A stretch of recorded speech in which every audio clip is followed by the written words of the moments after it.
Halo semuanya, hari ini kita kedatangan tamu spesial dari anak muda, yaitu Kakanda Ahmad Fuad Hasyim. Yo, Yuk, Halo, halo, Halo apa semua. kabar Mas Fuad? Alhamdulillah. Baik. Oke. Hari ini sedang sibuk apa Mas Fuad? Oke, kalau kesibukan sehari-hari sih saya jadi ngeblank.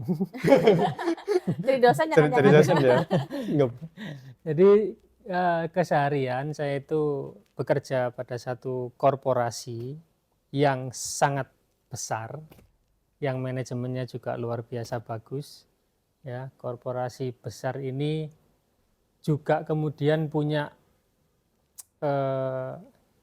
usahanya itu sampai ke mancanegara, banyak gitu ya, ke luar negeri. Wih, Yaitu korporasi yang dimiliki oleh Perserikatan Muhammadiyah. Nah, Masya Allah. Berarti ini barusan dari sana dong ya?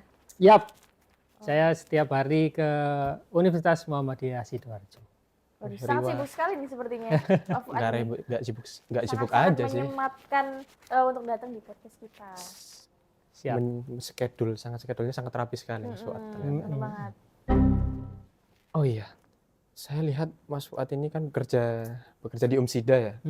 Saya lihat di CV-nya itu Mas Fuad sekarang berposisi menjadi Sekretaris Umum Pimpinan Daerah Muhammadiyah Kabupaten Pasuruan.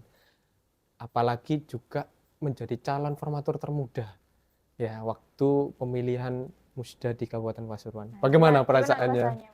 Ya, kalau perasaan tentu kita bisa ini ya,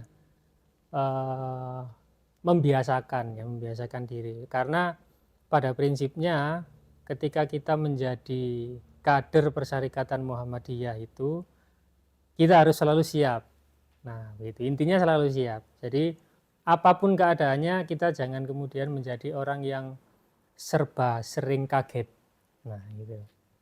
Dan jangan kemudian menjadi orang yang serba terlalu euforia, ya, gitu. Atau terlalu mengentengkan juga jangan. Nah, itulah kemudian yang dijadikan yang ada dalam firman Allah Subhanahu wa taala, wa kadzalika ja'alnakum ummatan wasaton. Umatan yang tengahan. Nah, jadi orang itu yang tengahan-tengahan aja. Jangan yang terlalu euforia, jangan yang terlalu. Tapi ketika kemudian kita mendapatkan amanah, maka satu prinsipnya yakni sakmina wa atona. Itu aja. Maksudnya yang jadi orang yang nggak kagetan itu gimana maksudnya? Ya itu tadi, jadi ada fenomena apapun, itu nggak perlu kita kemudian, waduh kok seperti ini. Iya. Waduh kok Nggak seperti FOMO gitu ya bahasanya Iya, sekarang gitu ya Pak? betul, nggak FOMO. Jadi bahasa tengahan itu kan kalau ada orang yang terlalu boros dalam menghambur-hamburkan uang itu kan boros, ya kan. Iya. Tapi kalau ada sebaliknya itu menjadi kikir kalau kita tidak kemudian mengeluarkan uang sama sekali, misalnya kan menjadi kikir kan gitu. Nah, tengah-tengahnya itu kan dermawan. Nah, itu. Nah, menjadi orang yang dermawan itu kan tengahan. Benar banget. Berarti kan tapi sebelum sampai di titik ini, pasti kan ada track record organisasi atau ya mungkin pengalaman lah ya. Gimana? Apa bisa diceritakan gitu? Soalnya teman-teman pasti penasaran. Ini dulunya gimana sih kok bisa sampai di titik ini gitu. Oke. Jadi saya dulu itu berangkat dari pimpinan cabang Ikatan Pelajar Muhammadiyah Purwosari. Nah, itu. Ketika itu Bapak PCM mengundang anak-anaknya gitu ya bahasanya. Anak-anak dari Anak Bapak dari PCM pengurusnya dan ya Mas. PCA gitu. Itu untuk mengikuti kajian bahasanya. Ternyata di sana kalau bahasanya anak sekarang mungkin jebakan Batman. Jadi ternyata di sana isinya adalah pembentukan pimpinan cabang IPM Purwosari gitu. Niatnya Jadi kita nggak datang- tahu ini. Niatnya Tapi datang kalau nggak kajian ada itu ya. kayaknya nggak bakal sampai di sini sih. Betul sih. Mungkin. Jadi ketika itu saya kemudian akhirnya bisa bertemu dengan sosok Yunda Davika Sukmawati ya ketika itu yang menjadi ketua umum pimpinan daerah IPM Kabupaten Pasuruan. Setelah itu saya banyak aktif di IPM sampai kemudian saya juga menjadi ketua IPM Kabupaten Pasuruan gitu. Dan ketika saya kuliah juga ketika saya melihat ada bendera IMM. Nah, ini juga satu fenomena yang mungkin unik ya karena saya kuliah di UIN Maulana Malik Ibrahim Malang. UIN ya, UIN. Iya, UIN. Di situ ada bendera IMM besar terbentang. Wih. Nah, jadi di sana ya cukup terbuka ya terkait dengan seperti itu, tidak kemudian ditutup-tutupi. Saya langsung daftar ketika itu. Saya tahu IMM ya, Ikatan Mahasiswa Muhammadiyah. Wah, ini pasti keren. Dari sekali lihat aja, Mas. Ya, langsung saya daftar. Karena biasanya kalau beberapa anak mahasiswa yang merah-merah jangan sampai lolos gitu kayaknya. kan kebanyakan anak organisasi atau anak-anak mahasiswa hari ini kan nggak lihat itu kan kayak cuman apa sih gitu. Kalau ini Mas Fuad ini beda, lihat Apa sih bendera yang bikin menarik gitu? Ya mungkin saya bahasanya bisa menemukan keluarga ya di sana ya. Karena saya dulu di UIN itu tahun pertama wajib mondok. Nah, itu wajib Ya, asrama. Betul. Pondok sih sebenarnya karena ada kegiatan keagamaannya juga sudah jelas. Ada pengajian di pagi hari, kemudian di malam hari juga ada kayak gitu. Nah, tuh jadi pikiran saya pasti akan lebih mudah mencari keluarga di Malang kalau saya bergabung dengan Ikatan Mahasiswa Muhammadiyah. Nah, ternyata juga alhamdulillah di komisariat saya diamanai menjadi ketua umum ya pada masanya itu. Kemudian di Korkom juga menjadi ketua atau koordinator Korkom ya. Sampai kemudian saya di PC IMM Malang Raya juga menjadi ketua bidang organisasi ketika itu. Nah, udah balik lagi ke Pasuruan. Nah, kemudian saya melihat ada bahasanya apa ya? Kekosongan mungkin ya atau kekosongan atau seperti apa? Kekosongan pimpinan ya. Iya, ketika itu. Jadi teman-teman yang dulunya aktivis di IPM maupun IMM dari luar itu melihat bahwa loh kok pemuda Muhammadiyahnya kok tidak aktif. Nah, seperti bahasanya kurang aktif lah, tidak aktif. Nah, di situ teman-teman ada ide untuk kemudian ayo kita harus mengaktifkan kembali. Nah, itulah bedanya antara kader dengan yang bukan. Kalau yang bukan, kader pasti yang lihat seperti itu acuh tak acuh. Kalau kader kan pasti merasakan itu, loh kok nggak aktif ya, ada perasaan seperti itu, ada warning lah, nah, kayak gitu kan. Nah, sehingga teman-teman kemudian mengaktifkan itu tadi, pemuda Muhammadiyah. Tapi ngomong-ngomong, sebenarnya Mas Fuad nih basicnya memang Muhammadiyah atau bukan atau non Muhammadiyah? Ya barangkali dari organisasi lain ya. Benar. Barangkali keluarganya bukan keluarga Muhammadiyah atau keluarga dari organisasi yang lain. Iya, nggak masalah ya. Seperti misalnya kita tahu Sekum PP Muhammadiyah itu kan Abdul Mukti, itu kan juga bukan dari keluarga Muhammadiyah asli. Termasuk juga mantan ketua umum ya, Din Samsudin, itu dulunya kader IPENU, kita tahu. Oh iya. Iya. Nah, keluarga saya sebenarnya bukan 100% asli dari Muhammadiyah ya. Kalau dari ibu saya ya umum, bahasanya umum gitu ya. Termasuk keluarga bapak saya itu NU Ndeles bahasanya. Wow. Awalnya gitu, NU Ndeles. 100%. Bapak saya juga mondoknya di Tebu Ireng. Ya kita tahu Tebu Ireng Jombang itu kan juga itu bukan Muhammadiyah ya bahasanya. Ibu saya pun di Jombang mondoknya di Tambak Beras. Nah, itu sama-sama bukan pondok yang Muhammadiyah. Nah, itu tapi sejak bapak saya dulu itu mengabdi ya bahasanya, sempat mengabdi di Sumatera. Ya, di Sumatera itu di Pondok Darul Arkom namanya. Itu milik Muhammadiyah, akhirnya tahu oh Muhammadiyah seperti ini. Nah, hatinya mungkin tergerak ya, lebih memilih kepada sesuatu yang lebih nyaman. Akhirnya mempelajari dan bergabung dengan Muhammadiyah. Nah, sejak itu kemudian keluarga sudah kenal dan aktif di Muhammadiyah. Itu sih. Basic dari mana saja sih? Dari ada Nahdlatul Ulama juga ada, dari Muhammadiyah juga ada, tapi tidak ada apa ya kerak kayak tidak meragukan. ada crash lah ya. Soalnya kan apa ya, punya pemikiran yang terbuka lah menurut aku. Open mind lah. Open Kan mind. kalau organisasi sekarang persyarikatan, Iya. wah apa organisasimu, waduh, udah kalau udah gitu repot sih. Nah, terus Mas Fuad, kan sampean ini sudah dari dari IPM hingga hari ini menjabat sebagai pimpinan daerah Muhammadiyah, pastinya membagi waktu itu Iya, adalah pastinya banget soalan kan. yang paling Udah kerjaan, terus organisasi, keluarga, hobi. Nah, itu gimana sih time managementnya biar dari Mas Fuad? biar Ya. produktivitasnya itu masih Bener. terus tidak tertinggal ya Mas. Heeh. Nggak ada Gimana caranya yang tetap produktif gitu? Ya, jadi yang perlu tak klarifikasi pertama tadi ada ucapan Sekretaris Umum PDI PDM Muhammadiyah. Muhammadiyah. Jadi sebutannya sebenarnya sekretaris, ya Oh, sekretaris sekretaris aja. aja. Kalau sekretaris umum itu ada di pimpinan pusat ya. Oh iya, Prof. Abdul Mukti yang hari ini menjadi Menteri. Mendikdasmen. Itulah Salah sekretaris umum Masya satu-satunya. satu-satunya di pemerintahan yang masuk ke kementerian. Kayaknya habis ini Pak ada. Ditunggu aja. Ayo, ditunggu aja ya terbaiknya. Ya itu tadi kembali pada prinsip bahwa Muhammadiyah itu kan bagaimana kemudian kita memperbanyak kebermanfaatan ya, dan ketika kita ditunjuk prinsipnya sami'na wa ta'na dan bagaimana memberikan sebanyak-banyaknya manfaat untuk masyarakat yang lebih luas. Nah, kembali ke topik utama tadi apa ya pembahasannya? Oh, gimana caranya bagi waktu dari Time banyak management kesibukan, mudahnya ya. Ya kalau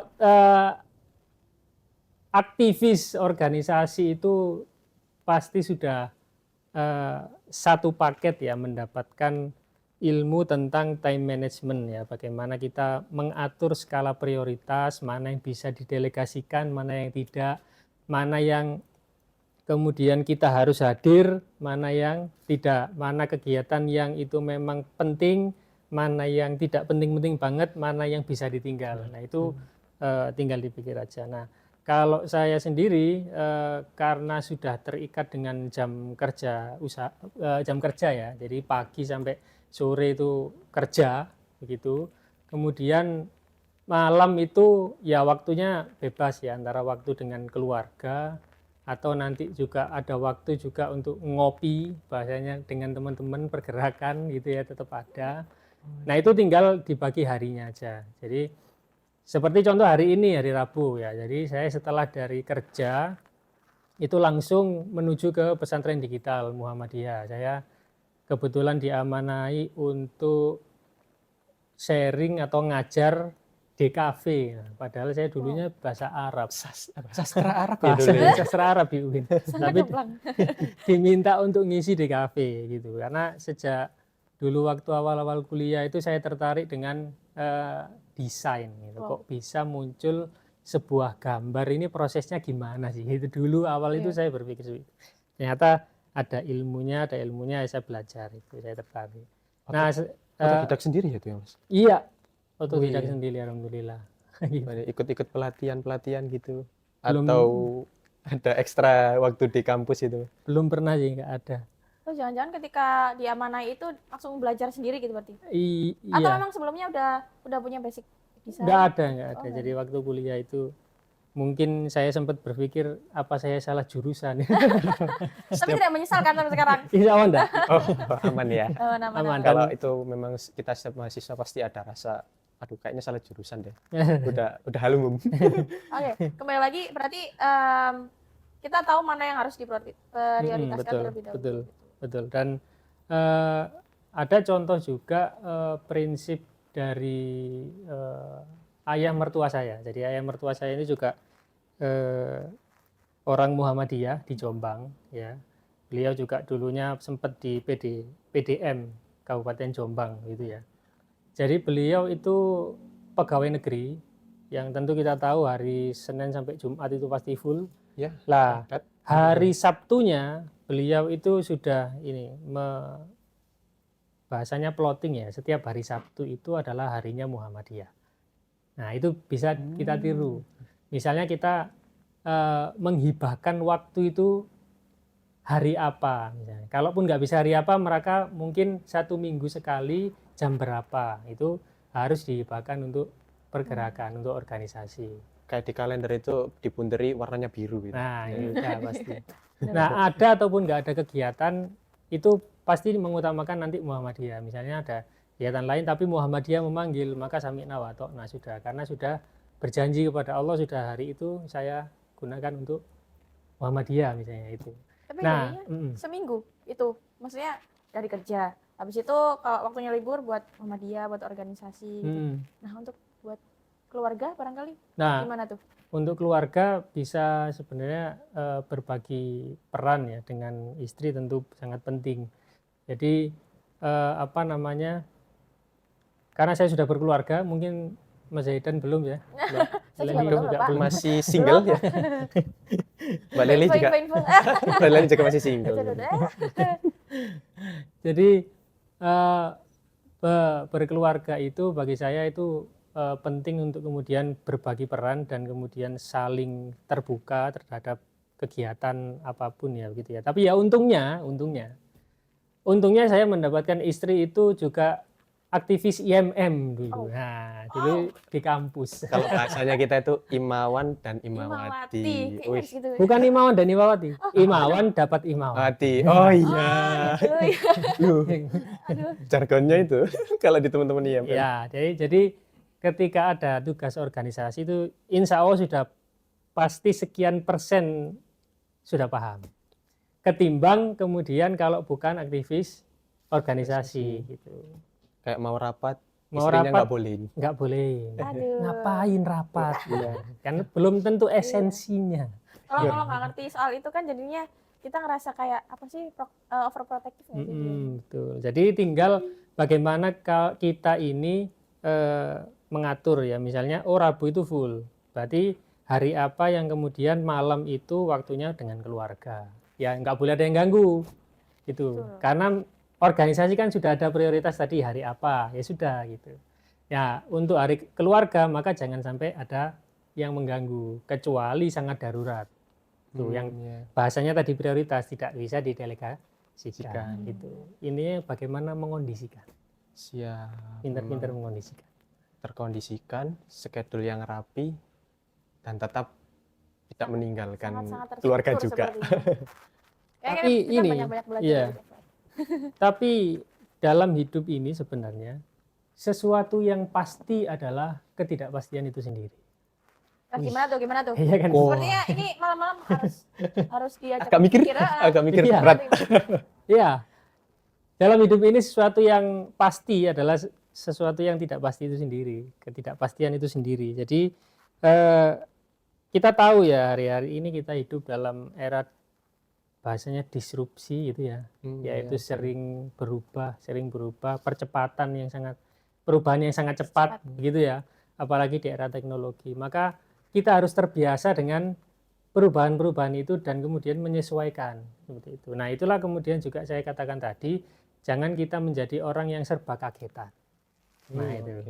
Karena perubahan itu adalah keniscayaan, ya pasti akan berubah. Nggak mungkin dong dunia ini gini-gini aja. Terus pasti ada perkembangan gitu kan? ya. Pasti ada Globalisasi perkembangan. Nah, kan. maka itu yang saya katakan kepastian di dunia ini adalah ketidakpastian.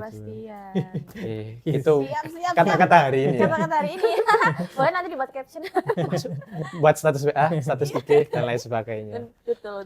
Oke Mas Fuad, ini ada satu pertanyaan lagi terakhir untuk disampaikan kepada teman-teman muda hari ini. Terusnya buat teman-teman ya kita di MM gitu. Barangkali apa ya, teman-teman tuh kan ada yang ragu. Terus apa sih untungnya masuk organisasi gitu. Nah, menurut Mas Fuad tuh gimana pesannya untuk anak-anak muda biar tidak ragu, biar tidak merasa apa ya? Ya merasa kayak buat apa sih aku masuk, paling ya tidak dapat apa-apa, aku value-nya apa sih kayak gitu Mas. Kebanyakannya kalau teman-teman hari ini yang mau join organisasi sudah males, terus skill nggak dapat dan lain sebagainya. Oke, ya mungkin itu perspektif orang ya, cuman gini, saya katakan bahwa yang harus dipastikan ya pemuda itu, muda-mudi ya harus punya tujuan. Itu dulu, harus punya tujuan. Jangan sampai pemuda-pemudi hari ini tidak punya tujuan. Apalagi kita tahu misalnya sudah dengar ya 2045 itu sebagai apa? Generasi emas. Indonesia emas ya, karena 100 tahun umurnya gitu kan ya. Terus kemudian ada bonus demografi dan lain sebagainya. Lah yang harus kita pastikan adalah kita punya tujuan. Kita punya tujuan. Nah, kaitannya dengan organisasi apa? Nah, organisasi kalau kita analogikan, organisasi itu sebenarnya sebagai seperti kendaraan. Ya, kendaraan. Misalnya Mas Zaidan nih punya tujuan mau kemana Mas Zaidan? Mau ke Surabaya. Lebih cepat pakai kendaraan apa jalan kaki? Ya kendaraan ya, Nah, Mas. Naik kereta. Naik kereta misalnya atau naik mobil ya kan, itu lebih cepat. Nah, maka pemuda dan pemudi yang punya tujuan itu tadi kemudian akan lebih mudah mencapai tujuannya itu jika dengan organisasi atau bersama-sama secara terorganisir. Itulah yang kemudian menjadi hikmah daripada ayat wal takum minkum ummatu yad'una ilal khair wa ya'muruna bil ma'ruf wa yanhauna 'anil munkar wa ulaika humul muflihun. Orang-orang yang muflihun itu apa? Beruntung ya, Mas. Beruntung. Nah, beruntung kan bahasanya kan beruntung. Kalau kita kemudian bersama-sama ya berdakwah amar ma'ruf nahi mungkar ya bahasanya atau mencapai sebuah tujuan ya, maka kita ini menjadi orang yang beruntung. Kenapa beruntung? Karena cepat sampai ke tujuannya kan ini. Nah, hari-hari ini saya juga membaca buku Kiai Haji Hajid ya tentang 7 falsafah hidup 7 falsafah hidup Kiai Haji Ahmad Dahlan. Salah satu yang ditekankan dalam falsafah itu adalah bahwa keridhaan Allah adalah segalanya bagi Kiai Dahlan. Keridhaan Allah adalah segalanya. Nah, pemuda dan pemudi harus punya tujuan. Itu tadi ya. Titik tekannya adalah semua tujuan itu muaranya harus kepada ridhonya Allah Subhanahu wa taala. Nah, itu aja. Niat ya, Mas. Iya, niatnya itu arahnya ke sana. Kita boleh beda tujuan, misalnya Mas Zaidan punya tujuan cita-cita misalnya. Cita-citanya menjadi apa misalnya? Jadi guru gitu, Mas. Misalnya jadi guru. Oh, jadi guru Itu kan. ya. Karena jurusannya saya pendidikan. Ya, Mas. Iya. Boleh punya tujuan. Misalnya Mbak Leli juga punya tujuan, tujuannya berbeda. Tapi kan muaranya itu jangan sampai jauh atau jangan sampai melenceng daripada keridhaan Allah. Itu aja. Jadi teman-teman pemuda miliki tujuan, ikut organisasi, realisasikan tujuan itu, kemudian jangan lupa muara dari tujuan hidup kita ini adalah ridhonya Allah Subhanahu wa taala. Benar. Tuh, dengerin. Iya, memang kita harus sharing-sharing sama belajar-belajar Iya. sama. Benar. Kayaknya di luar Mas ini kita Fuad bisa ini. sharing-sharing lagi nih ya. Yap. Kopi kayak atau apa. Betul. Kan Mas Fuad ini suka-suka Banyak banget nongki-nongki yang juga. harus diambil dari, maksudnya yang harus di apa ya? Diambil dari seorang Mas Fuad gitu. Ya alhamdulillah kalau misalnya itu terjadi saya akan sangat menunggu. Oh. Oke, Jilid siap. kedua bersama saya. Siap. Siap. Oke, terima kasih. Ini sudah penutup. Siap. Hari ini tadi closing statement. Jadi sudah tidak perlu closing statement sih. Iya, sebenarnya Sudah itu disampaikan. sudah include kali ya? Insya Allah tadi. Sudah include. Terima kasih Mas Fuad sudah Ya. menyempatkan waktunya di tengah kesibukannya. Oke. Oke, terima kasih semuanya. Kita tutup segmen podcast kali ini. Dan jangan lupa komen, like, dan subscribe. Dan jangan lupa nyalain notifikasinya supaya nggak ketinggalan video-video dari channel kita Sinar Umo. Oke, Oke. terima kasih. See you next See you video. next Oke. Bye.